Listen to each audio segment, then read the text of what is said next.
Selamat siang. Untuk pertemuan kali ini kita akan bahas bagaimana cara mengukur risiko dan return portofolio. Dari pertemuan sebelumnya, Anda sudah mencoba untuk menghitung risiko dan return portofolio secara sederhana. Nah, sekarang kita akan lanjut ya, bagaimana kita menghitung risiko dan return portofolio berdasarkan jenis-jenis risiko dan returnnya. Nah, kemudian kita lihat di sini ya, konsep risiko dan return. Jadi tujuan investor biasanya dalam berinvestasi tentunya pasti ingin memaksimalkan return, ya. Anda pasti kalau misalnya berinvestasi tentunya juga pengen untungnya besar ya. Tetapi gimana caranya nih supaya kita nggak rugi malah gitu ya. Jadi pasti semua investor pasti memiliki konsep ingin memaksimalkan return tanpa melupakan ada faktor risiko investasi yang harus dihadapi. Jadi tadi ya, yang namanya return dengan risiko itu pasti akan saling berdampingan gitu ya. Makanya kan di materi yang pertama ya, dinyatakan bahwa high risk high return, low risk low return. Jadi kalau misalnya Anda pengen investasi di risiko yang Anda ingin investasi yang mendapatkan return tinggi, pasti risikonya tinggi pula. Nah, ini sebenarnya kemarin sudah kita bahas ya, return investasi ini biasanya terdiri dari dua komponen. Yang pertama itu adalah yield ya. Jadi yield ini adalah komponen return yang berkaitan dengan jalannya kinerja organisasi dan bukan didasarkan pada perubahan harga saham ataupun obligasi. Ya, jadi biasanya kalau misalnya yieldnya kalau perusahaannya bagus, tadi saya ulangi lagi ya. Jadi yield itu biasanya berupa dividen dalam saham ya, atau misalnya dalam obligasi itu berupa kupon. Jadi kalau misalnya perusahaannya itu bagus ya, tentunya akan menghasilkan laba besar. Kemudian laba besar itu kemungkinan juga Anda akan mendapatkan dividen yang besar pula. Ya, jadi kalau misalnya kinerjanya bagus, maka perusahaan tersebut akan mendapatkan laba yang tinggi. Nah, laba yang tinggi itu akan berefek kepada besarnya dividen yang dibagikan. Nah, kebalikannya nih kalau obligasi ya, obligasi itu biasanya perusahaan yang bagus itu akan dirating bagus pula gitu ya. Nah, kalau misalnya perusahaan yang dirating itu misalnya bagus ya, nilainya triple A, itu biasanya memberikan kupon yang kecil. Ya, biasanya yieldnya kuponnya kecil, tetapi apa? Tetapi memiliki kepastian bahwa itu akan dibayarkan ya sampai ke pokok pinjaman atau dibayarkan sampai ke masa jatuh tempo. Gitu ya. Jadi kalau yield tadi komponen return yang biasanya ada hubungannya dengan kinerja perusahaan. Kalau di obligasi berupa kupon, kalau di saham berupa dividen, gitu ya. Kemudian komponen return yang lain itu adalah capital gain atau capital loss ya. Ini merupakan hasil yang diperoleh dikarenakan adanya kenaikan atau penurunan harga suatu aset finansial. Bisa memberikan keuntungan, bisa memberikan kerugian. Tentunya kalau misalnya harga jualnya lebih besar daripada harga beli, maka Anda akan mendapatkan capital gain atau keuntungan. Tetapi kalau misalnya harga jualnya lebih rendah dibandingkan harga beli, tentunya Anda akan mendapatkan capital loss ya, atau kerugian. Di mana di sini return total tersebut dapat diformulasikan yaitu yield ditambah capital gain atau capital loss. Tentunya kalau misalnya Anda mendapatkan capital gain, ini akan menambah besarnya yield yang Anda dapatkan. Tetapi kalau misalnya Anda mendapatnya capital loss, maka capital loss tersebut akan mengurangi dari yield yang Anda dapatkan ya. Kita lanjut ya. Nah, di sini kita mengenal ada 3 jenis return. Ini ada realized return atau return real. Ini merupakan return yang telah terjadi. Biasanya dihitung berdasarkan data historis. Nah, misalnya Anda sudah punya saham, kemudian Anda beli saham hari ini, besok jual gitu ya. Nah, Anda sudah mendapatkan yang namanya return ya ketika Anda sudah menjual. Artinya apa? Uangnya sudah Anda dapatkan. Kenapa kalau misalnya Anda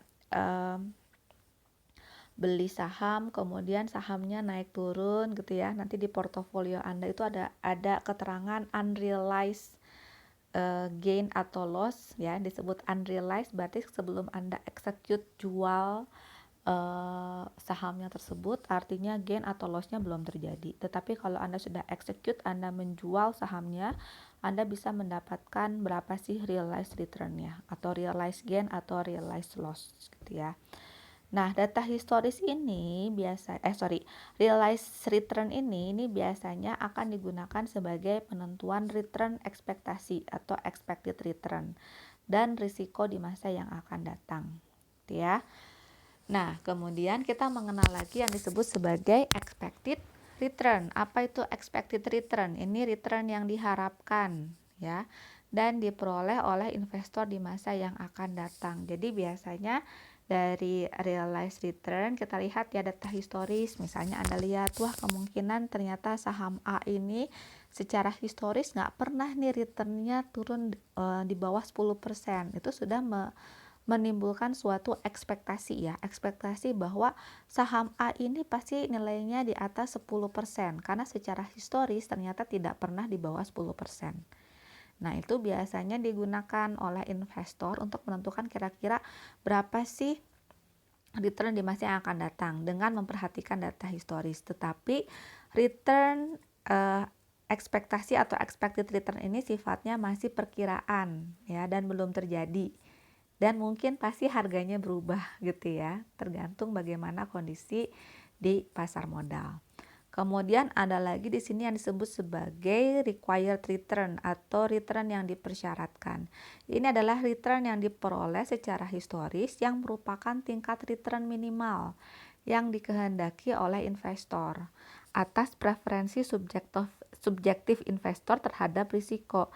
Jadi ini biasanya yang namanya required return, kita lihat ya secara historis, ini berapa sih tingkat return minimalnya, kemudian itulah yang dijadikan patokan. Nah, untuk menghitung realized return, expected return, ini kita bisa hitung pada pertemuan kali ini. Untuk required return itu nanti kita akan bahas lebih lanjut itu di pertemuan setelah UTS, itu di model-model keseimbangan. Nanti kita menghitung dengan menggunakan model CAPM. Nah, tadi ada return, ada risiko. Ya, risiko ini merupakan kemungkinan perbedaan antara return actual yang diterima dengan return yang diharapkan. Jadi tadi ya, kita punya yang namanya expected return. Expected return itu masih sifatnya perkiraan. Ya, misalnya tadi ya, saham A itu ternyata saya melihat bahwa secara historis itu nggak pernah di bawah 10%. Tapi ternyata misalnya ya, pasti ini secara expected return-nya pasti di atas 10%. Tapi ternyata kayak kemarin kita kena COVID gitu ya. Kena COVID IHSG langsung hancur gitu ya. Yang sebelumnya di kisaran 5 ribuan mendekati 6 ribu langsung ke 4.800 gitu kan dia. Akibatnya apa? Oh ternyata secara historisnya nggak pernah turun nih saham A. Ternyata turun nih sampai di bawah 10%. Nah itu mungkin terjadi ya. Ya, jadi kalau misalnya risiko itu terjadi karena tadi antara expected return dengan realized return itu berbeda, gitu ya. Antara return actual dengan return yang diharapkan itu berbeda. Semakin besar kemungkinan perbedaannya, maka dinyatakan semakin besar risikonya, gitu ya. Nah, kita lihat sumber risiko itu apa saja. Ini ada 8 sumber risiko. Yang pertama, risiko suku bunga ya. Risiko suku bunga itu risiko yang terjadi karena naik turunnya tingkat suku bunga ya. Kenapa? Biasanya kalau tingkat suku bunga naik kan orang lebih suka ya. Lebih suka misalnya nyimpan uangnya di bank. Kenapa? Ya ngapain kita simpan uang atau investasi di pasar modal? Kalau misalnya di bank aja yang pasti aman, itu tingkat suku bunganya besar gitu ya. Jadi kalau misalnya ternyata tingkat suku bunga banknya sekarang 20% gitu ya, sudah pasti pasar modal pasti akan hancur. Kenapa? Orang pasti akan memilih berinvestasi di bank daripada di pasar modal. Toh di bank misalnya risikonya lebih kecil gitu kan ya, nggak ada yang namanya capital loss seperti itu. Tapi bunga udah pasti dapat gitu ya. Tapi biasanya kalau tingkat suku bunga 20% itu juga artinya inflasinya lagi tinggi ya. Berarti kondisi ekonomi juga lagi nggak bagus. Nah, kemudian risiko pasar ya, risiko pasar ini terjadi kayak misalnya tadi contohnya ya, di bulan Maret itu karena adanya COVID ya, IHSG yang awalnya di kisaran 5.900 bisa turun jatuh ke 4.800. Nah, itu adalah risiko pasar. Risiko yang terjadi dikarenakan tadi ya fluktuasi harga pasar. Ya, jadi misalnya gara-gara COVID nih banyak investor asing yang keluar dari pasar modal kita, mengakibatkan banyak investor yang jual. Ketika banyak investor yang jual, akibatnya apa? Hukum supply and demand ya.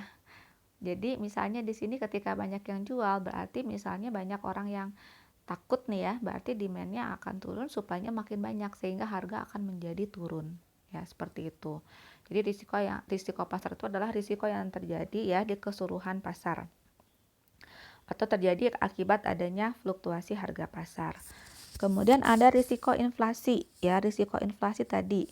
Inflasi itu adalah kenaikan harga barang. Ya, artinya apa? Kalau misalnya harga barang naik gitu ya, artinya kan kebutuhan masyarakat semakin meningkat ya. Ketika kebutuhan masyarakat semakin meningkat, artinya masyarakat itu lebih banyak spend ya, atau lebih banyak mengeluarkan uang, membelanjakan uangnya. Ketika membelanjakan uangnya banyak, dia masih punya uang nggak sih buat investasi gitu ya. Jadi boro-boro untuk investasi, misalnya Anda mikir kayak kemarin COVID ya, ada yang beberapa yang terdampak ya, boro-boro saya beli saham gitu kan, biarpun harga saham turun, saya nggak punya uangnya gitu kan ya, untuk kehidupan sehari-hari aja susah nih, misalnya untuk beli makanan sehari-hari aja susah, apalagi saya harus beli saham misalnya seperti itu.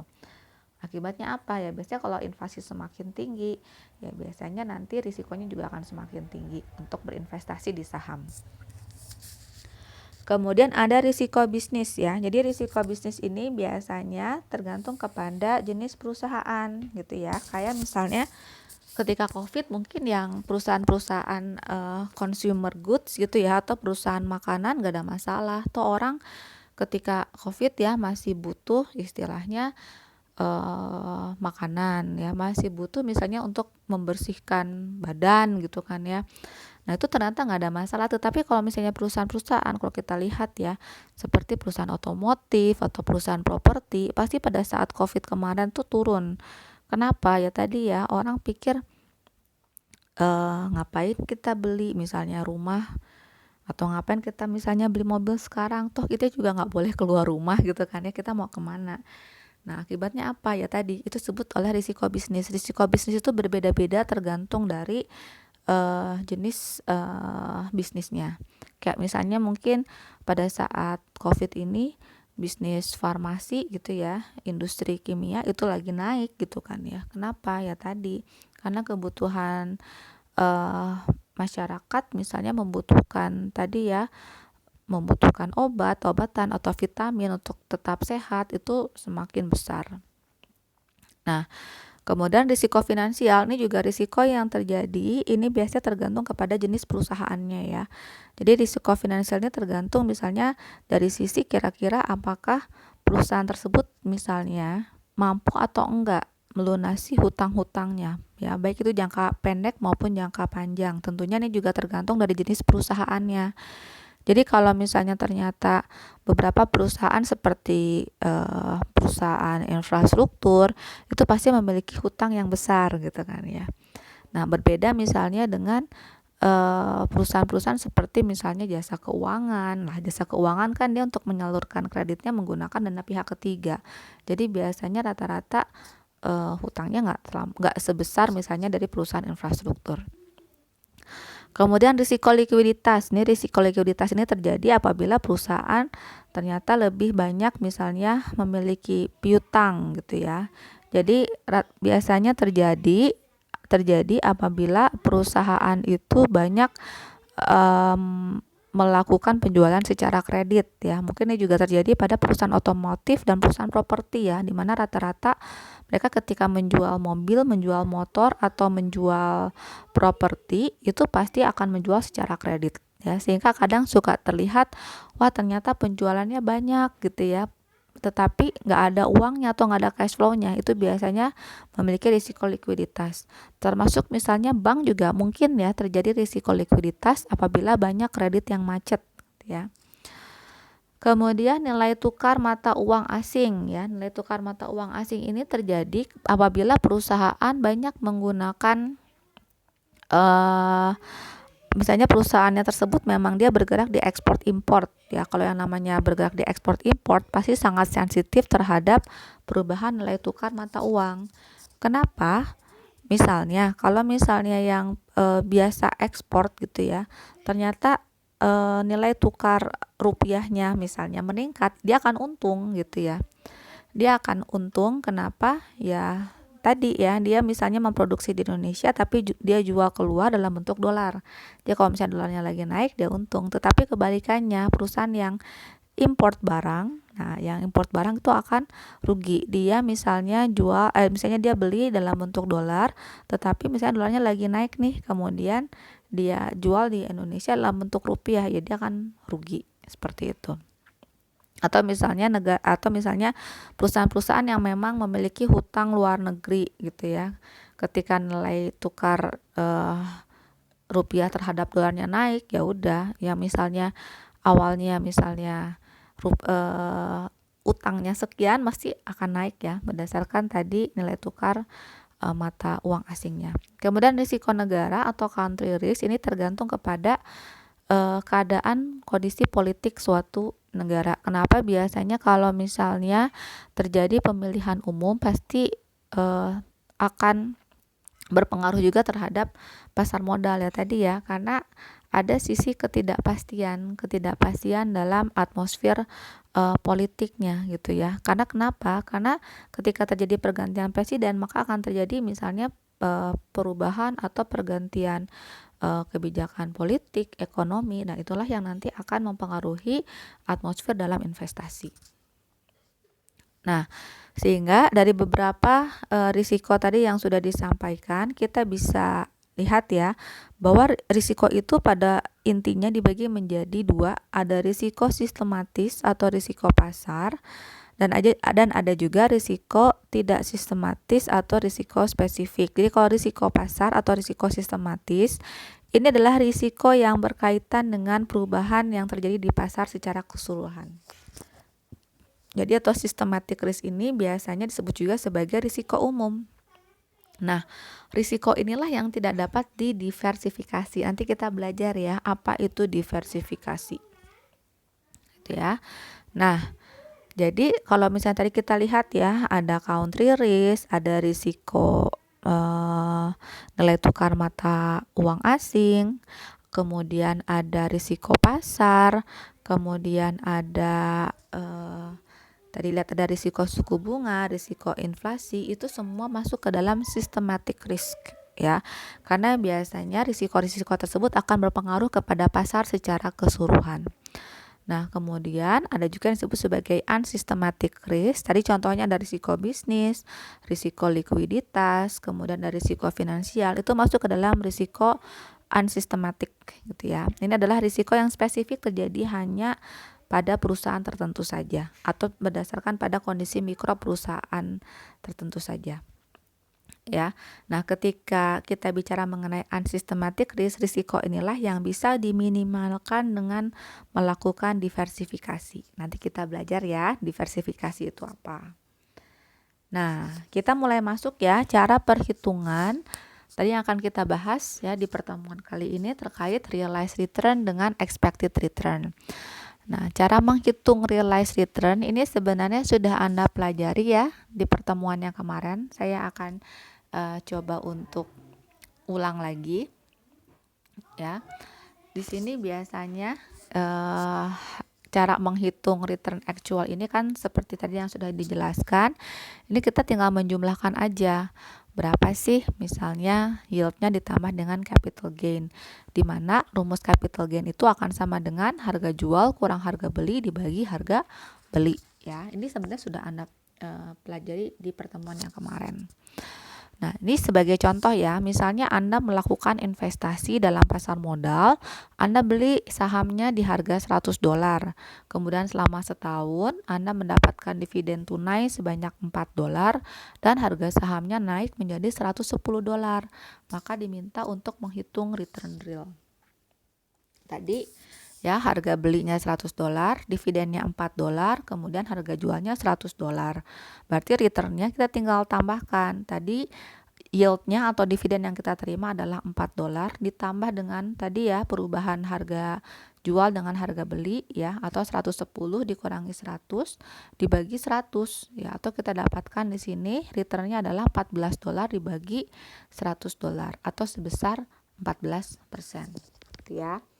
Ini sama seperti yang sudah kita pelajari di pertemuan sebelumnya.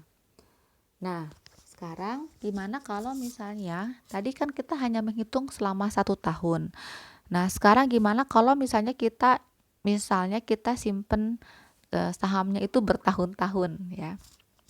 Nah, di sini ada beberapa estimasi realized return. Kita bisa menggunakan dua metode. Yang pertama adalah kita gunakan metode arithmetic mean. Ya, arithmetic mean sama seperti kita menghitung average atau menghitung mean seperti biasa. Jadi, jumlah data atau jumlah return dibagi dengan jumlah datanya berapa gitu ya. Jadi, biasanya arithmetic mean ini lebih baik dipakai untuk menghitung nilai rata-rata aliran return yang tidak bersifat kumulatif ya, atau yang tidak bersifat penjumlahan. Tapi kalau sifatnya penjumlahan, kita gunakan rata-rata geometrik atau geometric mean. Ini rumusnya adalah tadi ya, 1 plus return di tahun pertama atau di periode pertama dikalikan 1 plus return di periode kedua sampai kita simpen sampai ke return di periode ke N. Kemudian kita akar pangkat N kan, kemudian dikurangi 1. Itulah menghitung geometric mean. Jadi geometric mean ini sebaiknya dipakai untuk menghitung tingkat perubahan ya, di mana datanya bersifat seri gitu ya. Dan juga sifatnya kumulatif ya, misalnya selama 5 tahun atau 10 tahun berturut-turut ya. Nah, tadi kalau kita lihat ya, perbandingan aritmatik dan geometric mean, yang pertama dari sisi pola distribusi ya, untuk arithmetic mean, kalau misalnya pola distribusi return selama suatu periode mengalami persentase perubahan yang fluktuatif atau sangat besar, itu biasanya kalau arithmetic mean itu akan menyesatkan. Contohnya misalnya kita nih selama 3 tahun berturut-turut nih gitu ya, untung terus, untungnya kecil 1%, 2%, 3% gitu ya. Tapi di tahun keempat ternyata misalnya rugi nih minus 10%. Tentunya tadi ya, kalau kita rata-ratakan pasti akan menjadi minus ya. Minus, dan kita lihatnya wah ternyata tidak menguntungkan, padahal selama 3 tahun sebelumnya itu misalnya membukukan keuntungan, itu kan agak menyesatkan. Nah, kalau misalnya geometric mean di sini kalau digambarkan itu biasanya lebih akurat ya dibandingkan dengan arithmetic mean. Nah, hasil perhitungannya tadi untuk arithmetic mean lebih besar dibandingkan dengan geometric mean. Kemudian untuk penggunaannya tadi ya, kalau arithmetic mean lebih baik digunakan pada data ya yang sifatnya tidak kumulatif, sedangkan untuk geometric mean itu sangat cocok ya digunakan untuk data yang sifatnya kumulatif dan serial. Jadi kalau misalnya berturut-turut, boleh Anda nanti menggunakan geometric mean. Nah, ini contohnya ya. Misalnya kita punya data selama 4 tahun berturut-turut dari tahun 2009 sampai 2012 ya. Nah, kita diminta untuk menghitung arithmetic mean dan geometric mean ya. Tadi ingat ya, untuk menghitung return itu Anda tinggal bagi harga jual dikurangi harga beli, atau misalnya tadi ya, kita misalnya dapat nih return 10% itu dari mana? Oh, berarti kita dapat nih harga di tahun 2009 dikurangi harga di tahun 2008 dibagi dengan harga di tahun 2008. Jadi rata-rata kebanyakan Anda itu kalau misalnya pada saat ujian ya, biasanya saya nggak memberikan berapa besar returnnya, tetapi yang saya masukkan adalah berapa harganya. Itu kebanyakan pada bingung. Padahal kan tadi sudah dijelaskan di awal ya, cara menghitung return. Salah satunya adalah kalau misalnya kita nggak tahu berapa dividennya, kita tinggal hitung aja capital gain atau capital loss-nya gitu ya. Tadi harga misalnya di 2009 dikurangi harga di tahun 2008 dibagi harga di tahun 2008. Itulah kita dapatkan return 10% tersebut ya. Kita dapatkan di sini return 10%, 2010-nya 25%, di tahun 2011-nya minus 20%, kemudian di tahun 2012-nya 25%. Nah, kita diminta untuk menghitung rata-rata aritmatik dan rata-rata geometrik. Ya. tinggal kita masukkan saja. Kalau arithmetic mean kita hitung seperti average biasa ya, 10% tambah 25% dikurangi 20% ditambah 25% dibagi 4%. Kita dapatkan di sini arithmetic mean atau realized return selama 4 tahun itu sebesar, rata-rata return selama 4 tahun itu sebesar 10%. Sedangkan untuk geometric mean kita masukkan ya rumusnya. Tadi ya 1 plus 10% ditambah dikalikan 1 plus 25% dikalikan 1 minus 20% dikalikan 1 ditambah 25% diakar pangkat 4 kan. Dikurangi 1. Kita dapatkan geometric mean-nya sebesar 8,3%. Itu ya. Nah, kenapa tadi dikatakan bahwa arithmetic mean itu kadang menyesatkan? Nah, kita lihat ya, besarnya arithmetic mean sebesar 10%, sedangkan besarnya geometric mean itu sebesar 8,3%. Kenapa menyesatkan? Tadi ya, kita lihat. Kalau misalnya, ini kan realized return ya, cara menghitung realized return. Misalnya kita punya expected return sebesar 9%. Nah, ketika Anda menggunakan arithmetic mean, Anda pasti mengatakan bahwa, wah aduh saya rugi nih, gitu ya. Rugi nih, kenapa? Karena sebenarnya saya untung nih, maaf ya. Saya untung nih, kenapa? Karena expected return-nya 9%, saya dapatnya 10%. Tetapi sebenarnya Anda itu rugi ya, kalau Anda menggunakan geometric mean. Kenapa? Expected return-nya 9%, realized return-nya 8,3%. Itulah yang menyebabkan kenapa kadang arithmetic mean itu dianggap menyesatkan ya. Ya tadi ya, karena nilainya cukup besar, jadi dianggapnya wah ternyata misalnya mendapatkan return, padahal sebenarnya tadi ya menyesatkan. Nah, sekarang berikutnya bagaimana cara menghitung expected return, gitu ya. Expected return ini adalah return yang diharapkan dan sangat mungkin berlainan dengan return actual yang diterima oleh investor, ya. Dimana di sini cara menghitung expected return ini kita tinggal mengkalikan antara probabilitas kejadian dikalikan dengan return ya, return yang kita prediksikan berdasarkan probabilitas kejadian tersebut ya. Jadi nanti kita misalnya punya probabilitas kejadian di saat resesi, di saat normal, di saat misalnya misalnya di saat makmur. Nah, kita tinggal mengkalikan aja returnnya berapa dikalikan probabilitas kemudian ditambahkan, itulah kita dapatkan expected return. Tapi sebenarnya expected return ini juga sebenarnya ya, kalau kita lihat ini sama dengan rata-rata ya, sama dengan rata-rata. Jadi kadang kalau misalnya tidak diketahui probabilitasnya, Anda bisa menghitung kira-kira berapa expected return dari suatu saham. Nah, sekarang kita lihat ya bagaimana cara menghitung estimasi risiko. Ya, ini juga sebenarnya sudah saya bahas kemarin ya, tetapi kalau kemarin saya membuat perhitungannya tidak berdasarkan probabilitas ya, tetapi kalau misalnya tidak berdasarkan probabilitas berarti Anda tinggal menghitung standar deviasi biasa gitu ya. Sekarang kalau menggunakan probabilitas bisa dilihat di sini rumus dari variance return itu adalah berapa sih returnnya dikurangi dengan expected return. Expected return itu kan sebenarnya rata-rata ya, sama aja kayak misalnya di perhitungan varian sebelumnya, kemudian dikuadratkan, jangan lupa dikalikan probabilitas ya. Sedangkan deviasi standar di sini akan sama dengan akar dari varians. Saya ingatkan lagi, kalau misalnya di rumus sebelumnya mungkin dibagi dengan n-1, kenapa gitu ya, karena kita harus tahu berapa misalnya varians rata-rata dari variansnya. Tetapi di sini rata-ratanya tersebut dikalikan dengan probabilitas, itu sebagai pengganti dari rata-rata gitu ya. Jadi kalau misalnya saya ingatkan lagi, kalau diketahui probabilitas Anda menggunakan rumus yang ini, tetapi apabila tidak diketahui probabilitasnya berarti Anda menggunakan rumus di pertemuan yang sebelumnya. Oke. Kita lanjut ya. Selain itu juga kita bisa menghitung koefisien variasi, yaitu dengan cara kita hitung berapa standar deviasi dibagi dengan expected return-nya. Ya, ini biasanya koefisien variasi ini digunakan untuk menghitung risiko relatif ya. Semakin kecil koefisien variasi, maka akan semakin kecil juga kemungkinan risiko yang didapatkan oleh suatu sekuritas ya, semakin bagus juga suatu sekuritas tersebut. Nah, ini sebagai contoh ya. Jika diketahui skenario kondisi ekonomi untuk saham A ada sebagai berikut ya. Kondisi makmur, sangat makmur, normal dan resesi. Misalnya probabilitasnya kita dapatkan seperti itu. Kemudian rate of return-nya kita dapatkan. Nah, sekarang diminta untuk menghitung berapa return yang diharapkan, risiko dan koefisien variasi untuk saham A. Berarti yang pertama, untuk mendapatkan return yang diharapkan, kita tinggal kalikan saja.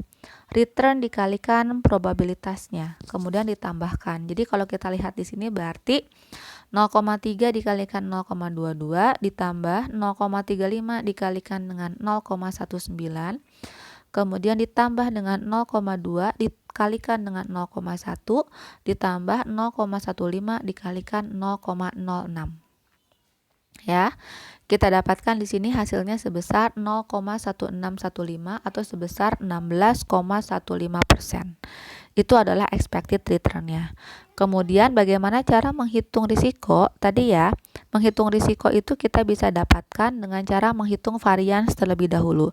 Kita masukin aja rumusnya. Rumusnya adalah sigma dari R dikurangi expected return dikuadratkan dikalikan probabilitas. Caranya gimana? Tadi ya, kita punya nih ya rate of return dengan probabilitas. Berarti di sini untuk menghitung variansnya berarti tadi expected return-nya sebesar 16,15%. Berarti yang kita masukkan adalah untuk menghitung varians kita masukkan 0,22 dikurangi 16,15% dikuadratkan dikalikan 0,3 ya. Ditambah dengan 0,19 dikurangi 16,15% kuadrat dikalikan 0,35. Ditambah dengan return-nya ya. 0,1 dikurangi expected return-nya 16,15 dikuadratkan dikalikan probabilitasnya 0,2 ditambah dengan ini yang terakhir 0,06 dikurangi 16,15% dikuadratkan dikalikan 0,15 ya. Sehingga kita dapatkan di sini variansnya sebesar 0,0134, berarti standar deviasinya tinggal kita akar pangkat 2 atau sebesar 6%. Nah, koefisien variasi berarti tinggal kita bagi aja standar deviasi dibagi dengan expected return atau 6% dibagi dengan 16,15%. Kita dapatkan sebesar 0,7 atau sebesar 37%. Nah, saham A itu bisa dikatakan baik atau enggaknya itu tergantung apabila ada saham pembanding. Kalau ternyata saham pembandingnya itu misalnya saham B ya, koefisien variasinya lebih kecil dibandingkan saham A, berarti saham B lebih bagus dibandingkan dengan saham A. Contoh misalnya kita punya nih saham B, koefisien variasinya sebesar 20%. Oh, berarti saham B lebih bagus dibandingkan saham A. Kenapa? Tadi ya kita lihat ya. Kalau semakin kecil semakin bagus artinya apa? Risikonya semakin kecil tetapi expected return-nya semakin besar ya. Itu yang mengakibatkan kalau koefisien variasi semakin kecil itu artinya sekuritas atau saham tersebut semakin bagus. Nah, kemudian kita lanjut ya ke analisis risiko portofolio.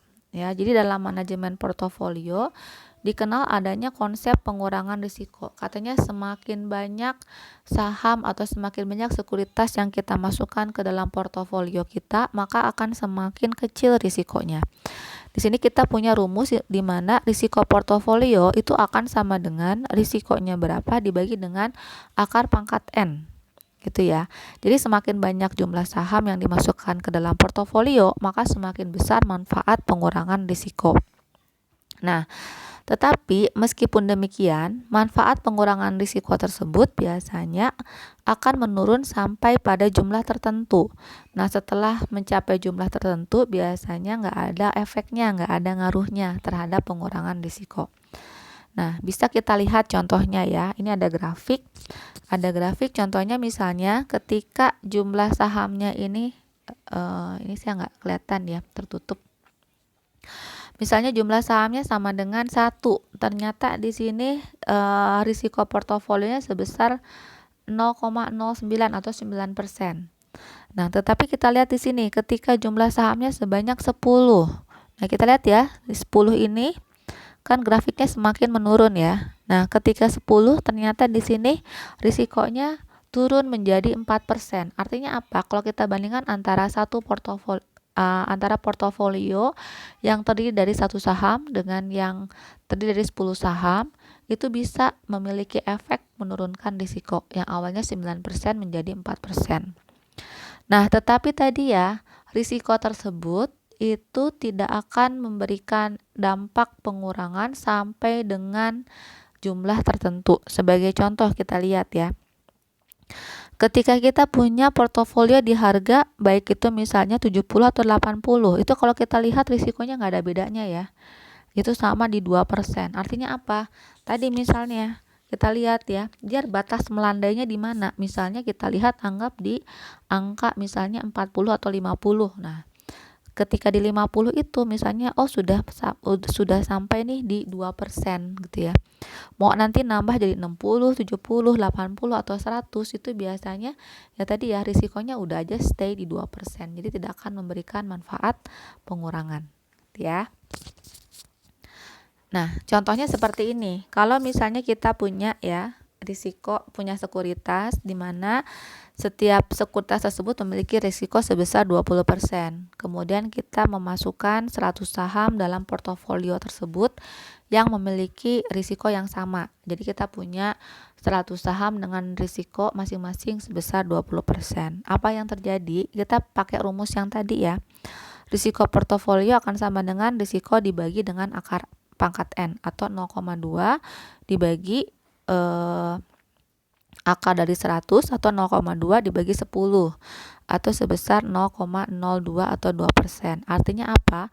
Kalau kita punya satu saham, itu kita punya risiko sebesar 20%. Tetapi kalau kita punya 100 saham, artinya apa? Risikonya bisa kita buat ya, kita turunkan menjadi 2%. Ya. Ini salah satu konsep ya pengurangan risiko. Artinya apa? Semakin banyak aset atau semakin banyak sekuritas yang kita miliki ya, itu maka akan memiliki dampak pengurangan risiko. Ya. Nah, ini tadi ya yang sebenarnya kita bahas, yang kita akan bahas ya untuk pertemuan kali ini. Ini diversifikasi itu apa? Ya, ini juga saya tanyakan ya di forum diskusi apa yang dimaksud dengan diversifikasi gitu ya, dampaknya apa terhadap risiko. Nah, Anda mungkin bisa jawab ya setelah uraian saya ini. Jadi diversifikasi ini adalah pembentukan portofolio melalui pemilihan kombinasi sejumlah aset tertentu yang sedemikian rupa hingga risiko dapat diminimalkan tanpa mengurangi besaran return yang diharapkan. Jadi yang namanya diversifikasi ini tuh jadi kita mengumpulkan ya semakin banyak aset atau semakin banyak saham atau semakin banyak sekuritas di dalam portofolio kita dengan maksud menurunkan risiko tetapi tetap mendapatkan return ya yang sesuai atau yang return yang diharapkan. Konsep diversifikasi ini kalau misalnya Anda pernah dengar pepatah atau misalnya apa yang dikatakan oleh Warren Buffett itu kan menyatakan bahwa don't put all your eggs in one basket ya. Jangan menyimpan telur di dalam satu keranjang. Artinya apa? Kalau keranjangnya jatuh itu telur pecah semua. Tetapi kalau misalnya Anda punya uang, kemudian Anda simpan di dalam bentuk aset yang berbeda-beda, ya, akibatnya apa? Misalnya kalau Anda punya uang gitu ya, seluruh uang Anda itu Anda masukkan ke dalam satu aset. Ketika aset tersebut jatuh, misalnya ketika aset tersebut rugi, bisa-bisa nanti uang Anda hilang semua gitu ya, uang Anda rugi semua. Tetapi kalau misalnya Anda punya uang, kemudian Anda bagi-bagi ke dalam berbagai macam aset, kalau ternyata ada satu aset yang rugi gitu ya, kita masih bisa, yang rugi ya memang di aset itu aja, tetapi kita masih bisa mendapatkan keuntungan dari aset yang lain gitu ya. Nah, itu adalah konsep dari diversifikasi. Nah, diversifikasi ini dibagi menjadi dua. Ada yang sifatnya random atau diversifikasi acak, ada lagi yang disebut sebagai diversifikasi Markowitz. Jadi kalau acak ini biasanya model investor yang menginvestasikan dana pada berbagai jenis aset ya, yang berbeda dengan harapan variance return atau ukuran risiko akan semakin berkurang. Jadi misalnya ya udah Anda simpan uang Anda misalnya di saham Unilever, Anda simpan di saham Telkom, Anda simpan sahamnya di misalnya saham Pawon. Nah, tapi nggak ada ukuran tertentu. Anda cuman beli karena pengen aja gitu ya. Oh, karena memang secara fundamental bagus nih, tetapi Anda nggak menghitung bagaimana hubungan antar saham tersebut. Tetapi ada juga yang disebut sebagai diversifikasi Markowitz ya, dimana di sini informasi karakteristik utama ya dari diversifikasi Markowitz ini adalah mempertimbangkan tingkat return dan risiko atau mean variance. Sehingga metode diversifikasi ini juga disebut sebagai mean variance. Artinya apa? Bahwa risiko portofolio tidak boleh dihitung dari penjumlahan semua risiko, tetapi harus dihitung dari kontribusi risiko aset tersebut terhadap risiko portofolio. Nah, jadi kalau kita menggunakan diversifikasi Markowitz, kita biasanya menghitung dulu nih gitu ya. Menghitung dulu kira-kira tadi kita mau beli saham apa ya, Unilever sama saham Telkom misalnya. Nah, kita lihat hubungannya. Apakah ada hubungan ya sebab akibat atau apakah ada korelasi nih antara saham Unilever dengan saham Telkom. Kalau misalnya mereka memiliki korelasi positif atau negatif, itu akan mempengaruhi juga. Ya, jadi kalau tadi random tuh acak ya, berarti Anda pilih aja banyak saham misalnya berdasarkan fundamental, berdasarkan kinerja perusahaan yang bagusnya seperti apa.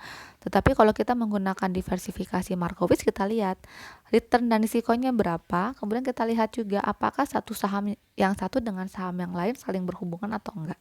Ya. Nah, tadi kita bicara ya, di mana diversifikasi Markowitz ini berdasarkan pada covariance. Jadi covariance itu apa? Ini adalah suatu ukuran absolut yang menunjukkan sejauh mana return dari dua sekuritas dalam portofolio cenderung untuk bergerak secara bersama-sama.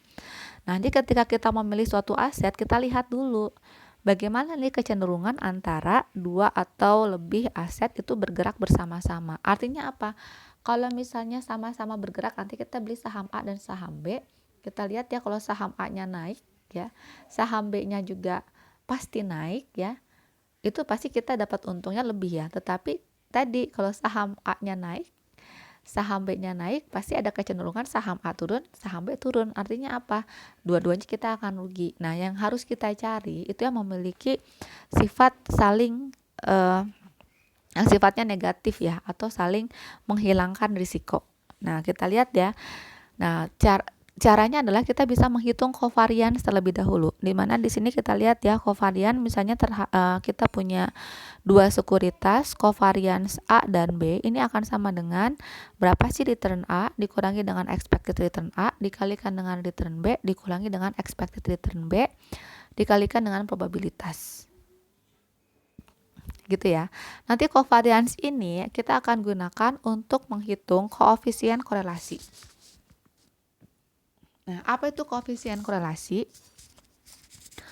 Koefisien korelasi ini akan mengukur derajat asosiasi dua variabel yang menunjukkan tingkat keeratan pergerakan bersamaan relatif ya antara dua variabel. Misalnya gitu ya, kita punya gitu ya koefisien korelasi antara dua sekuritas ya, ternyata berkorelasi positif sempurna. Tadi yang saya sebutkan, kalau A naik pasti B naik, kalau A turun pasti B turun. Artinya apa? Kalau kita punya portofolio dengan bentuk seperti itu, artinya apa? Kita kalau untung banget, kalau rugi banget. Itu tidak kita cari ya. Tetapi yang kita cari ini adalah yang memiliki korelasi misalnya mendekati 0 atau mendekati negatif sempurna. Kalau misalnya mendekati 0, kita bisa lihat ya di poin yang nomor 2. Penggabungan dua sekuritas yang berkorelasi 0 akan mengurangi risiko portofolio secara signifikan. Artinya seperti ini. Kalau kita punya saham A dan saham B, ya, saham A naik belum tentu saham B turun. Saham B naik belum tentu saham A turun. Jadi nggak ada hubungannya sama sekali, tidak ada keterkaitan satu sama lain. Akibatnya apa? Akibatnya kalau misalnya kita dapat gain dari suatu saham, ya kita dapat gain aja gitu ya. belum tentu nanti misalnya saham B itu belum tentu naik atau belum tentu turun. Sehingga udah pasti ya, ketika kita dapetin gain di saham A ya, kita lihat lagi misalnya di saham B-nya ya tadi belum tentu naik atau belum tentu turun. Sudah pasti kita bisa tadi ya mengurangi risiko secara signifikan. Beda kalau misalnya tadi berkorelasi positif sempurna, ya kalau untung banget, kalau rugi banget gitu ya. Jadi kalau misalnya tadi di A, kalau misalnya mendekati 0 ya nggak ada kaitannya antara A dengan B. Tetapi beda lagi kalau misalnya di sini berkorelasi negatif sempurna -1 gitu ya. Ini akan menghilangkan risiko kedua sekuritas tersebut. Ya artinya apa? Kalau A-nya naik pasti B-nya turun, kebalikannya kalau B-nya naik pasti A-nya turun. Artinya apa? Ya tadi kalau kita misalnya dapat untung dari A gitu ya, tapi B-nya pasti rugi gitu ya. Jadi akibatnya apa? Nggak ada risiko gitu ya. Nggak ada risiko artinya apa? Biasanya juga ini sifatnya saling mengganti ya. Jadi kalau misalnya tadi kalau kita dapat return dari A, kerugian dari B bisa ditutupi dari return dari A. Atau misalnya kebalikannya, kalau B-nya naik, A-nya turun, berarti tadi turunnya A bisa digantikan ya, bisa ditutupi oleh keuntungan dari B. Misalnya seperti itu.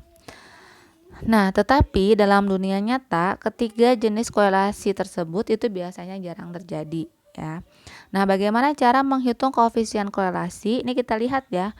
Koefisien korelasi ini akan sama dengan covariance antara A dan B dibagi dengan standar deviasi A dikalikan dengan standar deviasi B. Ya, jadi di sini kita lihat bahwa covariance itu akan kita gunakan untuk menghitung koefisien korelasi. Nah, kemudian kalau tadi kan kita sudah hitung ya, bagaimana cara menghitung expected return dan risiko dari satu jenis saham. Nah, sekarang bagaimana kalau kita menghitung expected return dan risiko portofolio yang terdiri dari dua saham. Nah, misalnya kita masukkan di sini, expected return itu sebenarnya sama dengan rata-rata tertimbang dari return yang diharapkan gitu ya. Jadi kita kalikan misalnya expected return dikalikan dengan bobotnya berapa ya. Misalnya saham A dan saham B. Misalnya kita menyimpan di saham A 50%, di saham B 50%. Berarti kita tinggal masukkan aja return atau expected return saham A dikalikan bobotnya ditambah dengan expected return saham B dikalikan dengan bobot B. Nah, seperti itu. Nah, bagaimana dengan menghitung risiko portofolio? Ini yang lumayan panjang ya. Jadi ketika kita menghitung risiko portofolio, yang harus kita perhatikan adalah yang pertama variance. Variance dari setiap sekuritas ya. Kita lihat di sini rumusnya ada variance A kuadrat, ada variance A dan variance B ya. Kemudian yang kita perlukan adalah covariance. Covariance itu kita bisa dapatkan dengan cara tadi ya, covariance tersebut itu kita gunakan untuk menghitung koefisien korelasi atau rho AB di sini ya. Dan yang ketiga yang harus kita perhatikan dalam menghitung risiko portofolio ini adalah bobot portofolio. Jadi kita lihat di sini rumus dari risiko portofolio akan sama dengan akar dari bobot A kuadrat dikalikan varians A ditambah bobot B kuadrat dikalikan varians B ditambah 2 dikalikan bobot A dikalikan bobot B dikalikan koefisien korelasi dikalikan risiko A dikalikan risiko B. Lumayan panjang ya. Tentunya ini baru 2 sekuritas. Kalau 3 atau 4 sekuritas itu akan semakin panjang rumusnya. Nah, ini sebagai contoh ya. Misalnya di pasar modal, misalnya di pasar saham, terdapat saham X dan saham Y.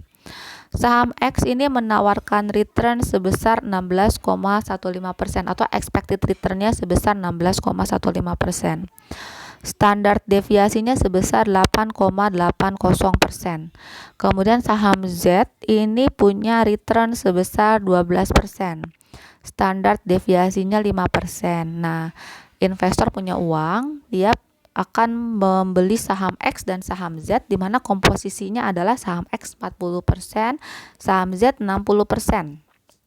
Nah, pertanyaannya adalah kita diminta untuk menghitung expected return dan risiko portofolio ya, apabila di sini koefisien korelasinya sudah diketahui.